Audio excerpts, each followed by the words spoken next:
എല്ലാവർക്കും bio aboard എന്ന YouTube ചാനലിലേക്ക് സ്വാഗതം.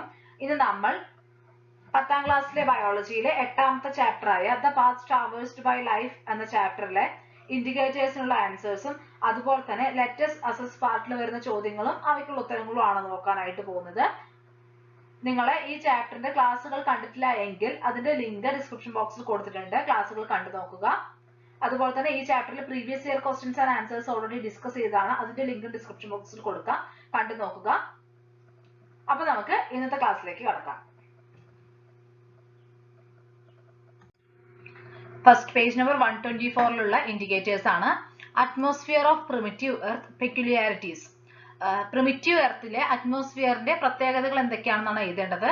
അവിടെ hydrogen, nitrogen, carbon dioxide തുടങ്ങിയ ഗ്യാസുകളൊക്കെ കണ്ടിരുന്നു അല്ലെ.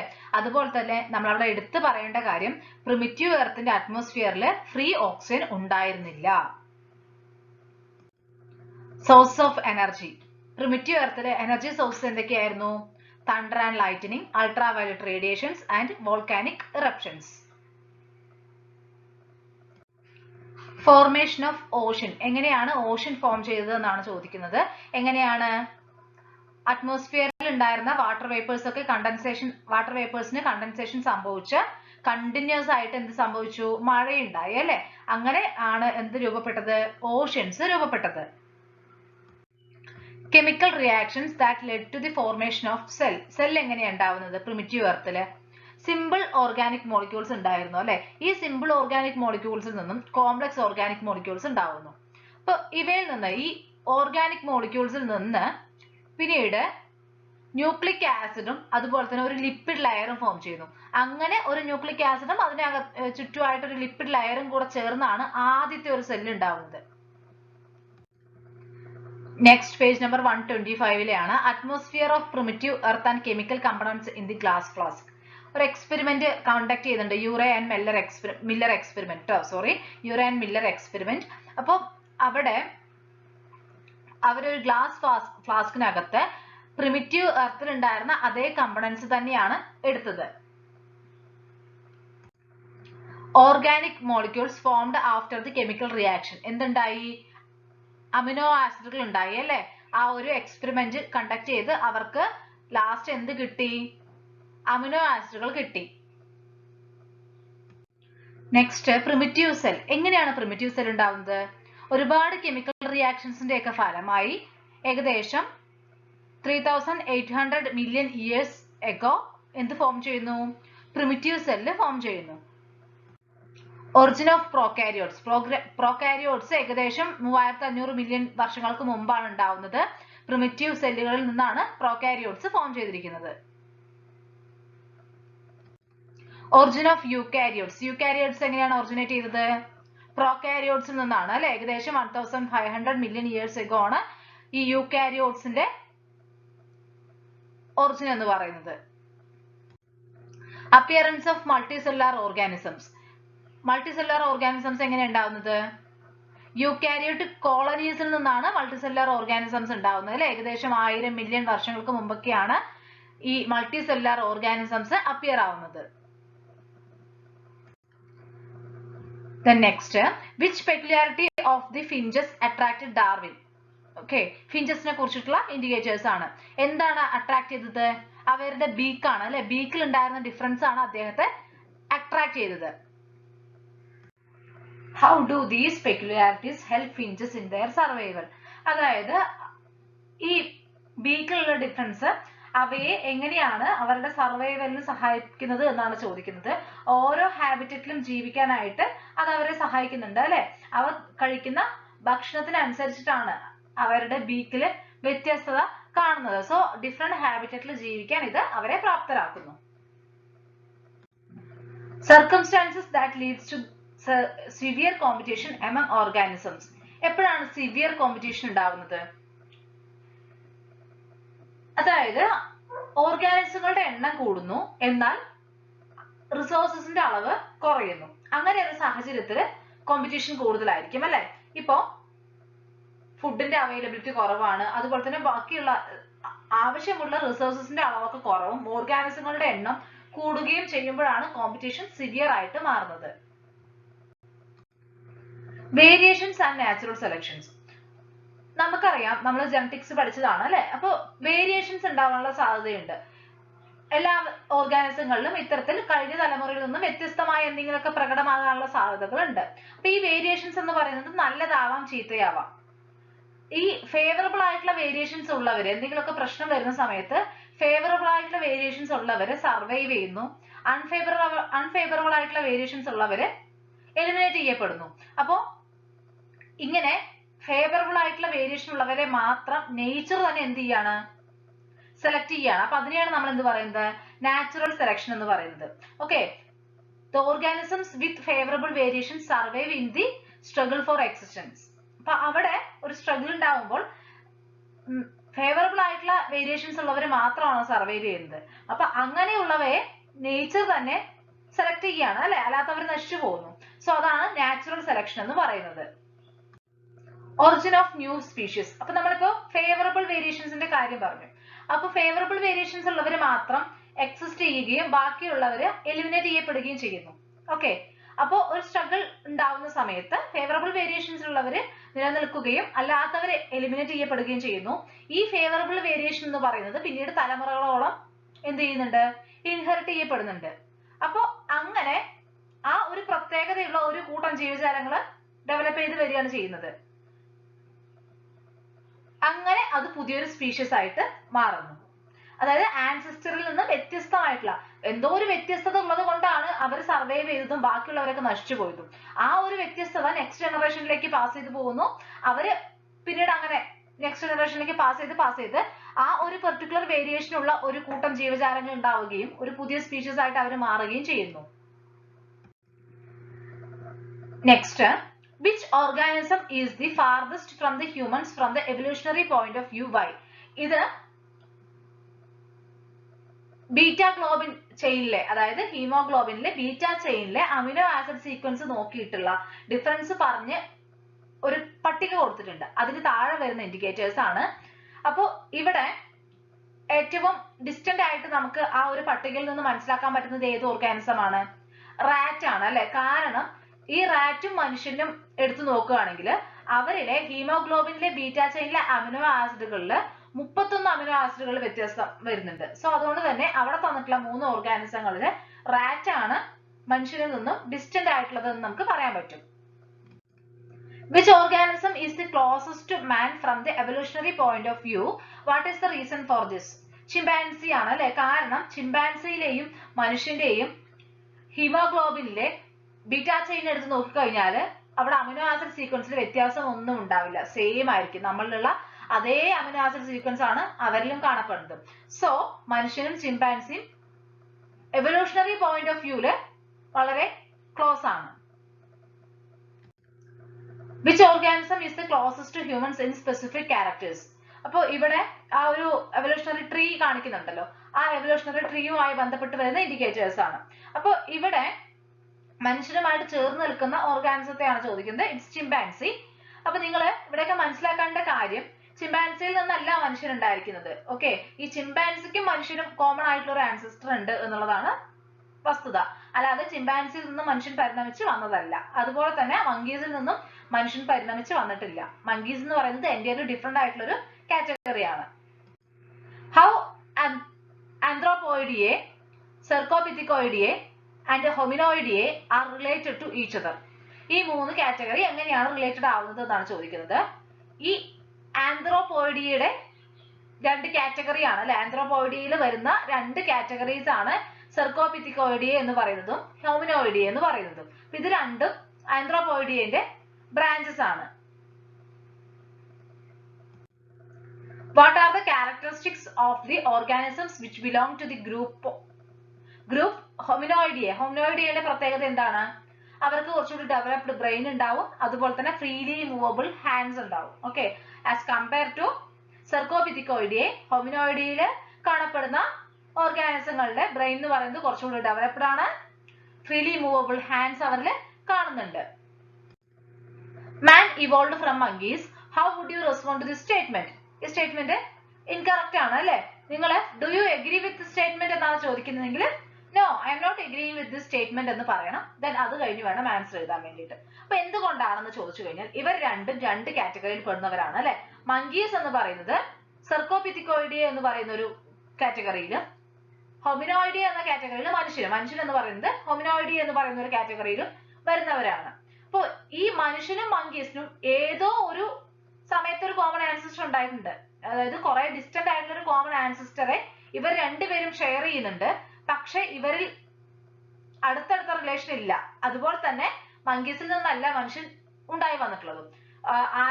നമ്മൾ ആന്ത്രോപോയിഡിയ എന്ന് പറയുന്ന ഒരു കാറ്റഗറി പറഞ്ഞല്ലോ. അപ്പൊ അത് രണ്ട് ബ്രാഞ്ചായി മാറുകയാണ്. ഒന്ന് മങ്കീസ് വരുന്ന ബ്രാഞ്ചും പിന്നെ ചിമ്പാൻസി മനുഷ്യനൊക്കെ വരുന്ന ഒരു ബ്രാഞ്ചും. അപ്പൊ രണ്ടും രണ്ട് കാറ്റഗറിയാണ്. രണ്ട് ലൈനിലേക്ക് ഇങ്ങനെ ഇവോൾവ് ചെയ്ത് പോകുന്ന രണ്ട് കാറ്റഗറീസ് ആണ് മനുഷ്യർ എന്ന് പറയുന്നത് മങ്കീസ് എന്ന് പറയുന്നത്.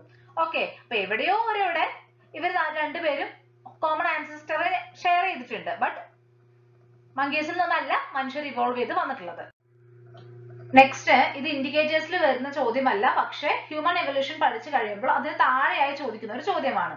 What are the features of modern man that differentiate him from other organisms included in the historical path of human evolution? അതായത് ഹ്യൂമൻ ഇവല്യൂഷൻ എന്ന് പറയുന്ന ആ ഒരു കാര്യം നമ്മൾ പഠിക്കുന്നുണ്ടല്ലോ. അത് നമ്മൾ ഒരുപാട് ഓർഗാനിസങ്ങളെ കുറിച്ച് പറയുന്നുണ്ട്. ഇതെല്ലാം കഴിഞ്ഞ് ലാസ്റ്റ് വരുന്നതാണ് ഹോമോസാപ്പിയൻസ്, അതായത് മോഡേൺ മാൻ എന്ന് പറയുന്നത്.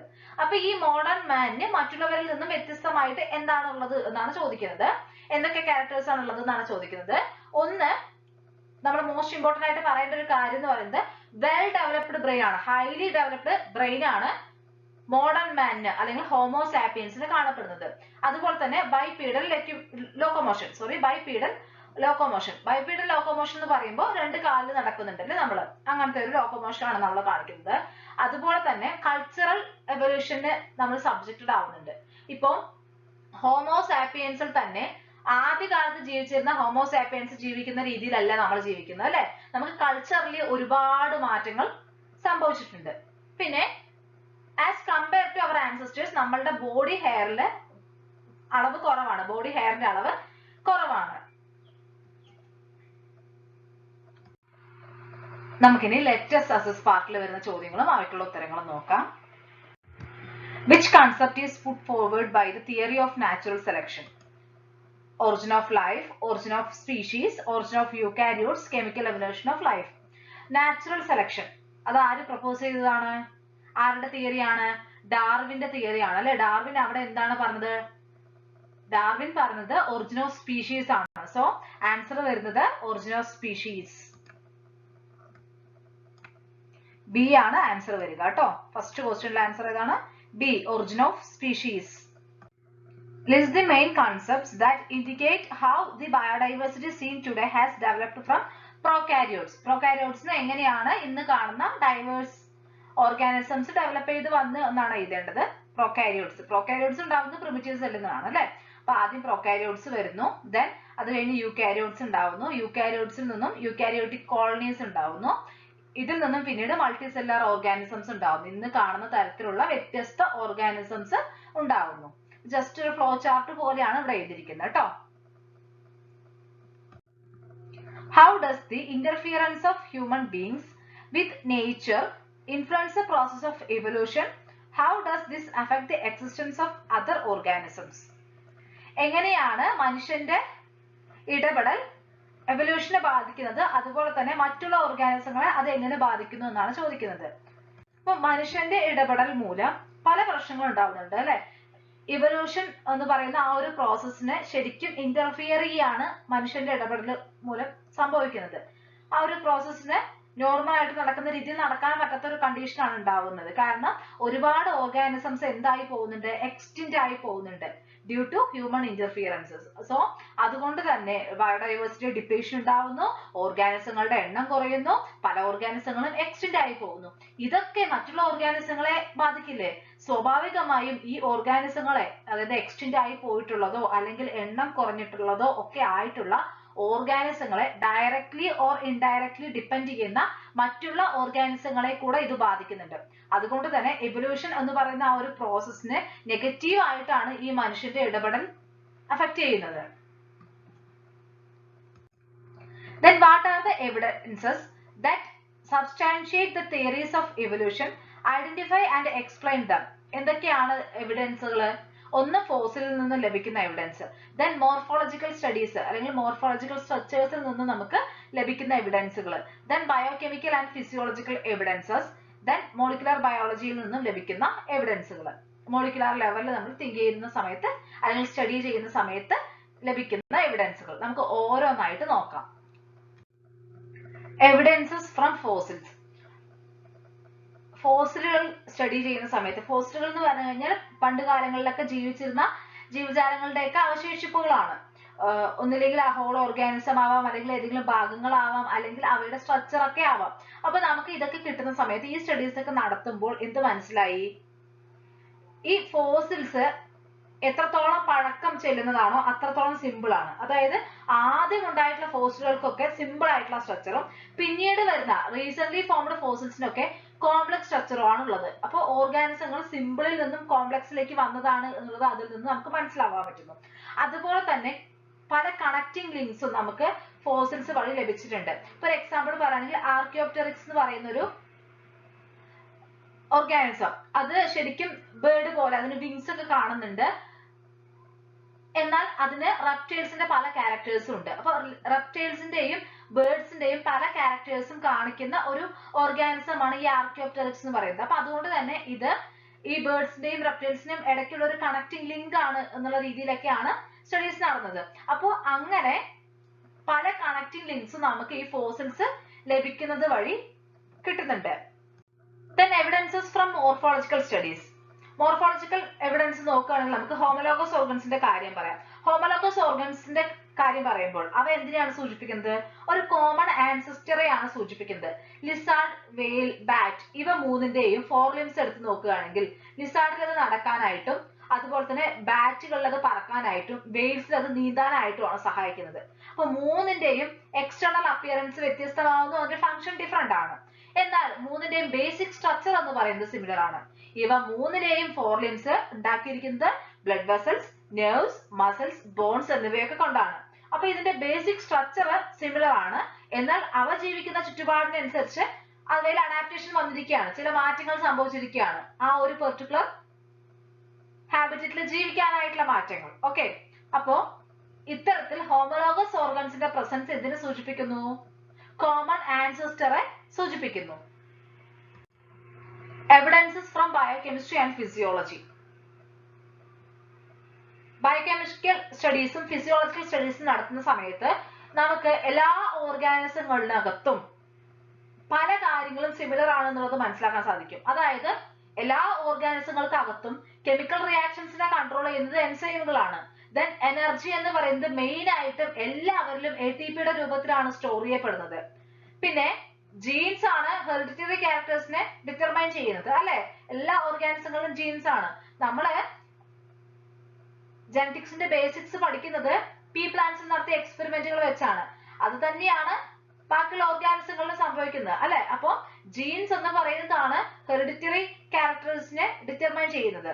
ദെൻ ബേസിക് മോളിക്കുലർ ബയോമോളിക്യൂൾസ് എന്ന് പറയുകയാണെങ്കിൽ, ബേസിക് ബയോമോളിക്യൂൾസ് എന്ന് പറയുകയാണെങ്കിൽ കാർബോഹൈഡ്രേറ്റ്സും പ്രോട്ടീൻസും ഫാറ്റ്സും ഒക്കെ തന്നെയാണ് എല്ലാ ഓർഗാനിസങ്ങളും. അപ്പൊ നമ്മള് ബയോകെമിക്കൽ ആൻഡ് ഫിസിയോളജിക്കൽ സ്റ്റഡീസ് നടത്തുന്ന സമയത്ത് ഇത്തരത്തിൽ ഒരുപാട് സിമിലാരിറ്റീസ് നമുക്ക് കിട്ടുന്നുണ്ട്, അല്ലെ? ഇതൊക്കെ എന്തിനാണ് സൂചിപ്പിക്കുന്നത്? ഒരു കോമൺ ആൻസസ്റ്ററെയാണ് സൂചിപ്പിക്കുന്നത്. ദെൻ മോളിക്കുലർ ബയോളജിയിൽ നിന്ന് ലഭിക്കുന്ന എവിഡൻസുകൾ, അതായത് അവിടെ നമ്മൾ എന്താ ചെയ്യുന്നത്? മോളിക്യൂൾസിന്റെ സ്ട്രക്ചർ സ്റ്റഡി ചെയ്യാണ് ചെയ്യുന്നത്. നമ്മൾക്ക് ടെക്സ്റ്റ് ബുക്കിൽ ഒരു എക്സാമ്പിൾ പറയുന്നുണ്ട്, അല്ലെ? ഹീമോഗ്ലോബിനിലെ ബീറ്റ ചെയിനിലെ അമിനോ ആസിഡുകളുടെ സീക്വൻസ് നമ്മൾ നോക്കുന്ന സമയത്ത് മനുഷ്യനും ചിമ്പാൻസിയും തമ്മിൽ ഒരു വ്യത്യാസവും ഇല്ല എന്നുള്ളതാണ്. അപ്പോ നമുക്ക് ഇത്തരത്തിൽ പ്രോട്ടീൻസിന്റെ സ്ട്രക്ചർ സ്റ്റഡി ചെയ്യുന്ന സമയത്ത് ക്ലോസ്ലി റിലേറ്റഡ് ആയിട്ടുള്ള ഓർഗാനിസങ്ങളെയും മനസ്സിലാക്കാനായിട്ട് സാധിക്കുന്നു. ഓരോ ഓർഗാനിസങ്ങളും പരസ്പരം എത്രത്തോളം റിലേറ്റഡ് ആണ്, അവ ഒരു കോമൺ ആൻസിസ്റ്ററിൽ നിന്ന് ഉണ്ടായതാണോ എന്നുള്ളതൊക്കെ മനസ്സിലാക്കാൻ ഇത്തരത്തിൽ പ്രോട്ടീൻസിന്റെ ഒക്കെ സ്ട്രക്ചർ സ്റ്റഡി ചെയ്യുന്നത് കൊണ്ട് സാധിക്കുന്നു. അങ്ങനെ ഇൻഡിക്കേറ്റേഴ്സിനുള്ള ആൻസേഴ്സും ലെറ്റർ സക്സസ് പാർട്ടിൽ വരുന്ന ക്വസ്റ്റ്യൻസിനുള്ള ആൻസേഴ്സ് ഒക്കെ തീർന്നിരിക്കുകയാണ്. എല്ലാവർക്കും ഈ ഒരു വീഡിയോ ഹെൽപ്ഫുൾ ആയി എന്ന് വിചാരിക്കുന്നു. എന്തെങ്കിലും സംശയങ്ങളോ അഭിപ്രായങ്ങളോ ഉണ്ടെങ്കിൽ കമന്റ് ചെയ്യണം. നിങ്ങൾക്ക് ഈ വീഡിയോ ഇഷ്ടപ്പെടുകയാണെങ്കിൽ ലൈക്ക് ചെയ്യണം. നിങ്ങളുടെ കൂട്ടുകാർക്ക് എല്ലാവർക്കും ഷെയർ ചെയ്ത് കൊടുക്കണം. അതുപോലെ തന്നെ നിങ്ങൾ ഇതുവരെയും ബയോ അബോർഡ് എന്ന ഈ ചാനൽ സബ്സ്ക്രൈബ് ചെയ്തിട്ടില്ല എങ്കിൽ സബ്സ്ക്രൈബ് ചെയ്യാനും മറക്കരുത്. Thank you.